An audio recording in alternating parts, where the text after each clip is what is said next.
8 साल छा असां 8 साल इंतज़ार कंदासीं त 8 सालनि खां पोइ पाणी वधीक अचे त तव्हांजा कैनाल भरजनि ऐं पोइ असांखे पाणी मिले। हींअर पाणी तो हाणे किथां ईंदो जॾहिं त असां वटि हिन वक़्तु खोट आहे। हिन वक़्तु असीं फसलनि खे बचाए नथा सघूं। हिन वक़्तु असीं पंहिंजो माल जो पाणी नथा ॾेई सघूं। असांजो ॿाणो पाणी नथो पी सघे। असां वटि जल खारो आहे त किथां पाणी ईंदो? कहिड़े सिस्टम मां पाणी ईंदो जो तव्हां 6 कैनाल कढंदा या 2 कैनाल कढंदा या 4 कढंदा? असां इहो मुतालबो था करियूं ऐं हिकिड़ी करारदाद पेश कंदुसि।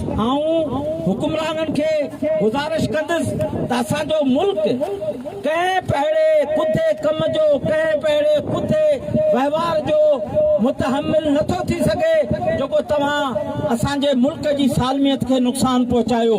असां पाकिस्तानी आहियूं, असां मुहबे वतन आहियूं, पर जीअण जो हक़ सभिनी खे आहे। सिंध खे बि जीअण जो हक़ आहे, सिंधनि खे बि जीअण जो हक़ आहे।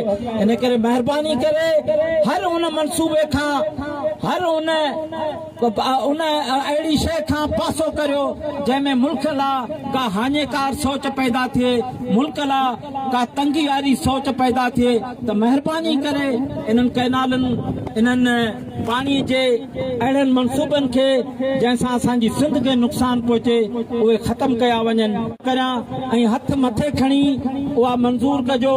वक़्तु इलाही थी वियो आहे, टाइम कोन्हे।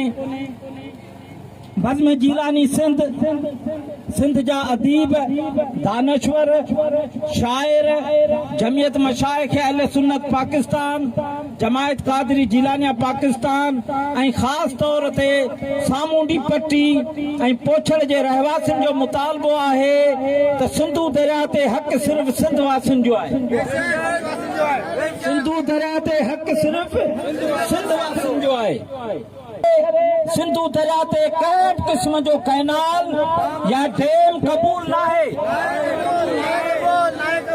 सिंधू दरिया ते कंहिं बि क़िस्म जो नओं कैनाल या डैम क़बूल न आहे।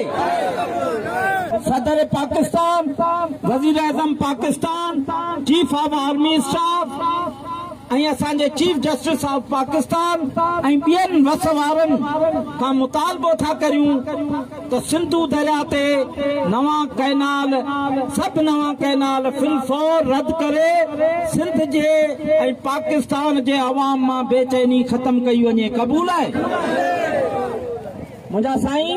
असां ही जेको मेड़ाको कयो आहे हिन में सिंध जा दानश्वर, अदीब, शाइर, सहाफ़ी, हिते जा असांजा जेके ज़राअत सां लाॻापियल माण्हू आहिनि उहे सभु मौजूदु आहिनि। ही एहतजाज आहे, ही रिकॉर्ड था करायूं।